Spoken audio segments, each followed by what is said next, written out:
To our channel. இன்றைக்கி நம்ம பண்ண போகிறது மட்டன் பிரியாணி. அதுக்கு தேவையான பொருட்களை நம்ம ஃபஸ்ட்டு பார்த்துடலாம். ஃபஸ்ட்டு வந்து தக்காளி, வெங்காயம், மட்டனு, நெய், இஞ்சி பூண்டு பேஸ்ட்டு, தயிர், பச்சை மிளகா, புதினா இருக்குது, அப்புறம் சில்லி பவுடர் இருக்குது, கொத்தமல்லி, ஸ்பைசஸ் இருக்குது, லெமன் ஜூஸ், அப்புறம் அரிசி. ஓகே, இப்போ ஃபஸ்ட்டு வந்து மட்டன் வேக வச்சுக்கலாம். நான் இங்கே வந்து 1 கிலோ மட்டன் எடுத்துருக்கேன். எவ்வளோ போட்டுக்கலாம்.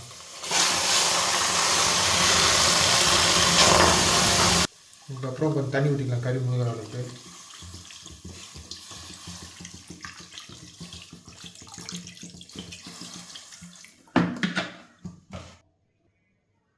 நெக்ஸ்ட் இதில் வந்து 1 டேபிள் ஸ்பூன் உப்பு ஆட் பண்ணிக்கலாம்.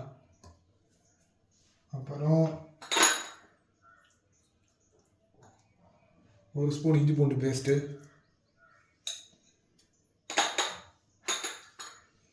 அப்புறம் 1 ஸ்பூன் சில்லி பவுடர். எல்லாத்தையும் சேர்த்து குக்கரை மூடி ஒரு 2 விசில் வச்சுக்கலாம். இப்போ மட்டன் வேகட்டும். ஓகே, இப்போ அடுத்த பாத்திரத்தை வச்சுக்கலாம். வச்சுட்டு ஒரு 5 டேபிள் ஸ்பூன் நெய் உள்ள ஊற்றிக்கலாம்.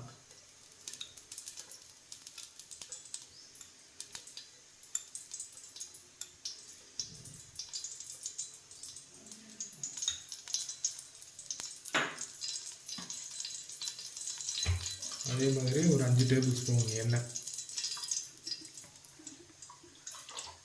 ரெண்டும் பாதி பாதி ஊற்றிக்கலாம்.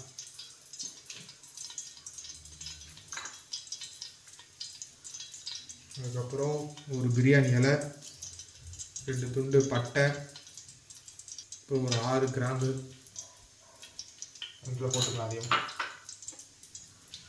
அடுத்து வந்து ஒரு 6 மீடியம் சைஸ் வெங்காயத்தை வெட்டி வச்சுருக்கேன் நான். அது உள்ள சேர்த்துக்கலாம்.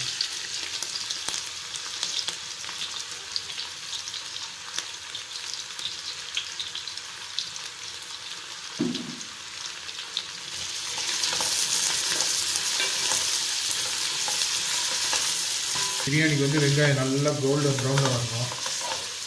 அவங்க ரொம்ப பார்த்துக்குவாங்க. இப்போ கறி விட்டுருக்குறாரு. இல்லை, கறி விட்டால் டேஸ்ட் மாறிடும். கறி எடுத்து முன்னாடி வர ஸ்டேஜில் இதை அடுத்தது போட்டுருவாங்க.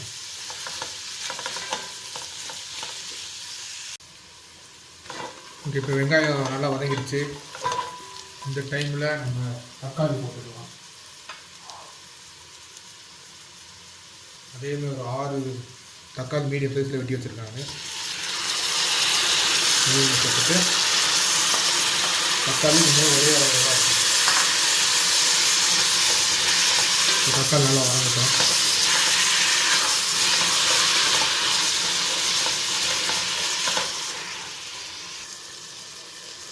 நெக்ஸ்ட் இதில் வந்து ஒரு கைப்பிடி கொத்தமல்லி சேர்த்துக்கலாம்.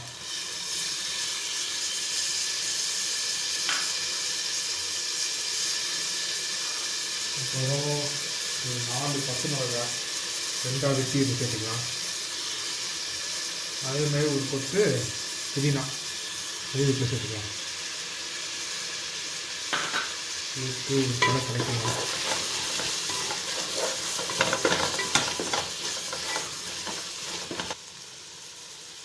நெக்ஸ்ட் இந்த டைமில் ஒரு 1.5 ஸ்பூன் நான் காஷ்மீர் சில்லி பவுடர் எடுத்துருக்கேன்.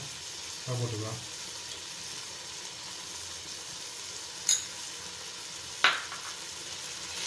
நீங்கள் நார்மல் போட்டிங்கன்னா கொஞ்சம் கம்மியாகவே போடுங்க.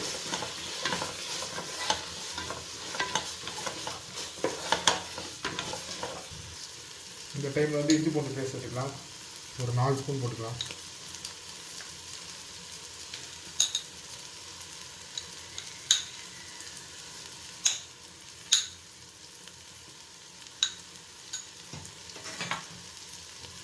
இஞ்சி பூண்டு ஒரு பச்சை வாசனை போகிற அளவு வதக்கலாம்.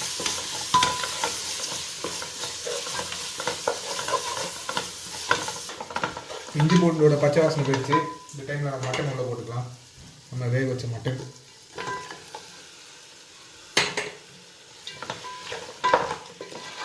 மட்டனும் இந்த கிரேவியும் நல்லா சேர்ந்து இன்னும் ஒரு நிமிஷம் இருக்கட்டும்.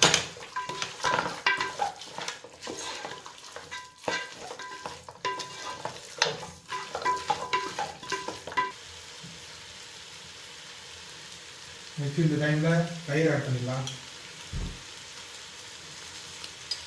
அங்கே வந்து ஒரு கப்பு தயிர் எடுத்துருக்கேன், அதை ஊற்றிடலாம்.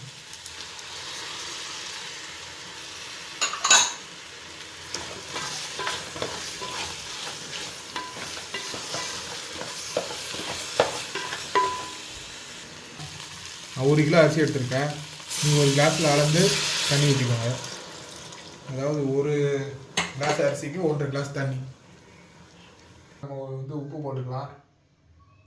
ஒரு 1.5 ஸ்பூன் உப்பு போட்டுக்கலாம். அவ்வளோ ஏற்கனவே நம்ம மட்டன் வேக வைக்கும் போதோட உப்பு போட்டோம், அதை பார்த்து போட்டுக்கோங்க.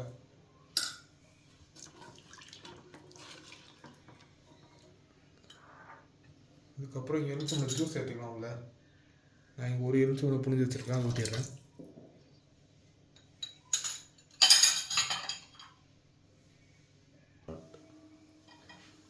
இந்த டைமில் உப்பு காரம் எல்லாத்தையும் செக் பண்ணிவிட்டு தண்ணி நல்லா ஒரு கொதிக்க விட்ருங்க.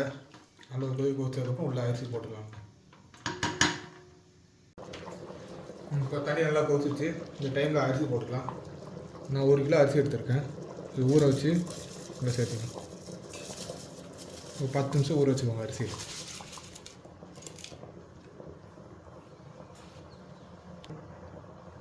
அரிசி போட்டு ரொம்ப கிண்டாதீங்க, லைட்டாக ஒரு வாட்டி கலக்கி விடுங்க. ரொம்ப போட்டு கலக்குன்னு அரிசி உடஞ்சிரும். அப்படியே மெதுவாக அது வலிக்காத மாதிரி கலந்து விடணும்.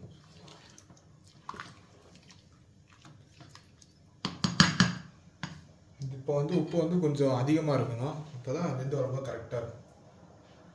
இப்போ திரும்ப இது அரிசியும் தண்ணியும் ஒரே லெவலுக்கு வந்ததுக்கப்புறம் தம் போட்டுற வேண்டியதான்.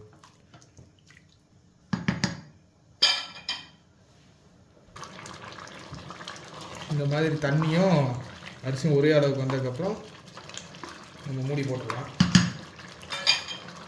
கடைசியாக கொஞ்சம் புதினா கொத்தமல்லி போட்டுக்கலாம்.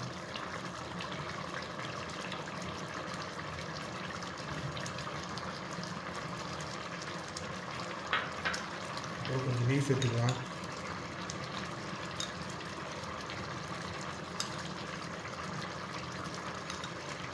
இப்போ ஒரு 4 ஸ்பூன் நெய் சேர்த்துருக்கேன். சேர்த்துட்டு அடுப்பு ஸ்லோவில் வச்சுருக்கேன். வச்சுட்டு மூடியை போட்டு இன்னொரு பாத்திரத்தில் தண்ணி கொதிக்க வச்சு இது மேலே வச்சு மூடிட வேண்டியதான். அவ்வளோதான். ஒரு 10 நிமிஷம் தம்மில் இருக்கட்டும். அப்புறம் திறந்து பார்க்க எப்படி இருக்கு.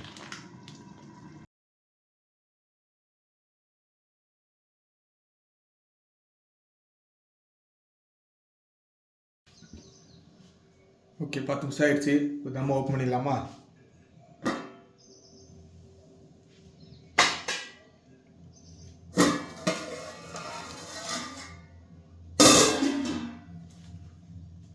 ஓ, எவ்வளோ சூப்பராக இருக்குது. தம் உடச்சிடலாம்.